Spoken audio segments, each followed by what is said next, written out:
Alhamdulillah Rabbil Alameen wassalatu wassalamu ala Sayyidil Anbiya wal Mursaleen. This is Mujib Qazi and you're watching Washington Roundtable on VOK TV. Imran Khan ने एक article publish किया है जो economist में publish हुआ है और पूरी दुनिया में इस वक्त उसकी धूम मची हुई है। आपको पता है इमरान खान एक बेहतरीन राइटर है, आथर है और प्लस उसका नसीब इतना अच्छा है कि जो बात करता है पूरी दुनिया में वायरल हो जाती है और वो डरता भी नहीं है सच बोलने से।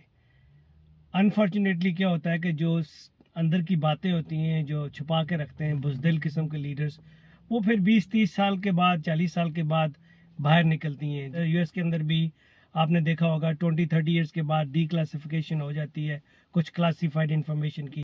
लेकिन इमरान खान आपको डे टू डे इंफॉर्मेशन दे रहा है कि पाकिस्तान में इस वक्त किस तरीके से सिलेक्शन की जाए, जो लंदन प्लान है उसको किस तरीके से उसने एक्सपोज किया है।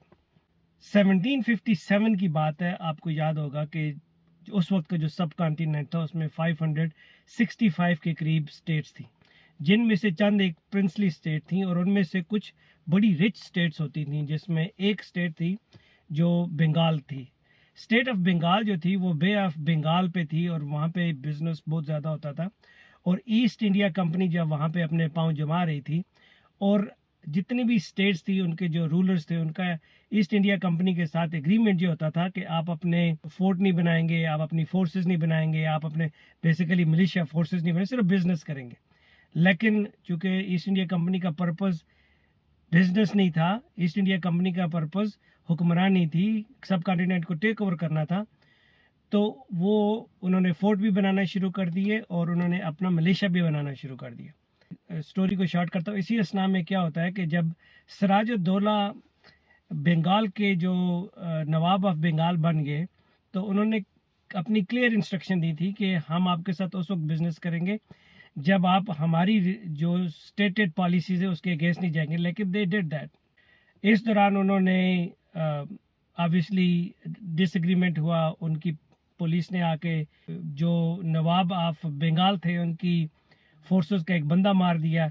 उसके रिएक्शन में उन्होंने उनके कुछ चंद एक सिपाहियों को पकड़ के बंद कर दिया।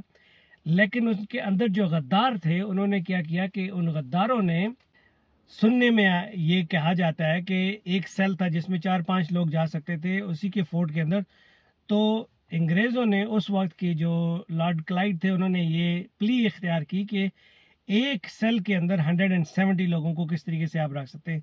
सो ईस्ट इंडिया कंपनी की जो बेसिकली मिलिशिया थी उसके जो 170 लोग एक कमरे में बंद कर दिए और जब ओवरनाइट बंद करने के बाद अगले दिन निकला, गर्मी थी वहाँ पे, तो कहते हैं जी 23 लोग बचे, बाकी सारे मर गए, जो कि it's a beyond any humans comprehension कि किस तरीके से आप 170 लोगों को एक छोटे से सेल में बंद कर सकते हैं।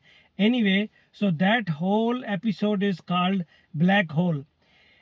इसको सामने एज एन एक्सक्यूज रख के तो उस वक्त के जो लॉर्ड क्लाइड थे उन्होंने लड़ाई करने का सोचा नवाब ऑफ बंगाल के साथ। तो 3000 की फोर्स लेके वो आए और यहाँ से सिराजुद्दौला ने अपनी फोर्सेस भेजी जिनमें 50,000 के करीब उनकी आर्मी थी और ये प्लासी के मुकाम पे लड़ाई शुरू हो जाती है। अब यहाँ पे उनकी फोर्सेस के 3 विंग थे। एक विंग जो था headed by himself, there was another wing that was headed by उनके एक जनरल जो थे, जो एक ब्रिगेड को जो हेड कर रहे थे, उनका वो थे मीर जाफर। और मीर जाफर जो था वो ईस्ट इंडिया कंपनी के साथ मिला हुआ था, तो एक ब्रिगेड थी वो फाइट कर रही थी, 2 ब्रिगेड राइट लेफ्ट वाले वो फाइट नहीं कर रहे थे। तो रात पड़ी तो उन्होंने मशवरा किया जानते बूझते हुए, जिस तरह इमरान खान को पता था कि बाजवा उसके साथ गेम खेल रहा है, लेकिन इसके बावजूद वो मशवरा करते थे जिसका यकीन भी कर लेते थे, फिर उसका नुकसान क्या हुआ आपके सामने है।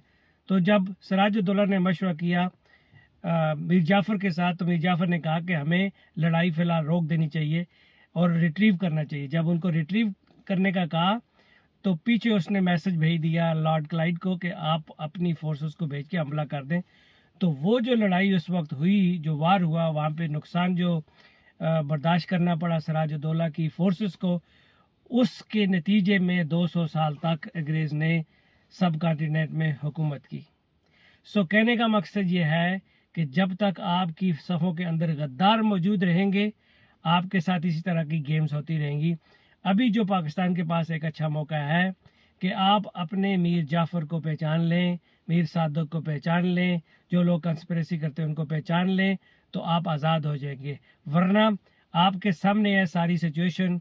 काजी फाइज ईसा क्या गेम खेल रहा है, पंजाब पुलिस क्या गेम खेल रही है, निज़ामुद्दीन क्या गेम खेल रहा है, जस्टिस सिस्टम क्या गेम खेल रहा है, आपका मीडिया हाउसेस क्या गेम खेल रहे हैं, आपके बिके हुए स्कॉलर्स जिनको जर्नलिस्ट या एंकर पर्सन कहना भी शर्मिंदगी होती है, वो क्या गेम खेल रहे हैं।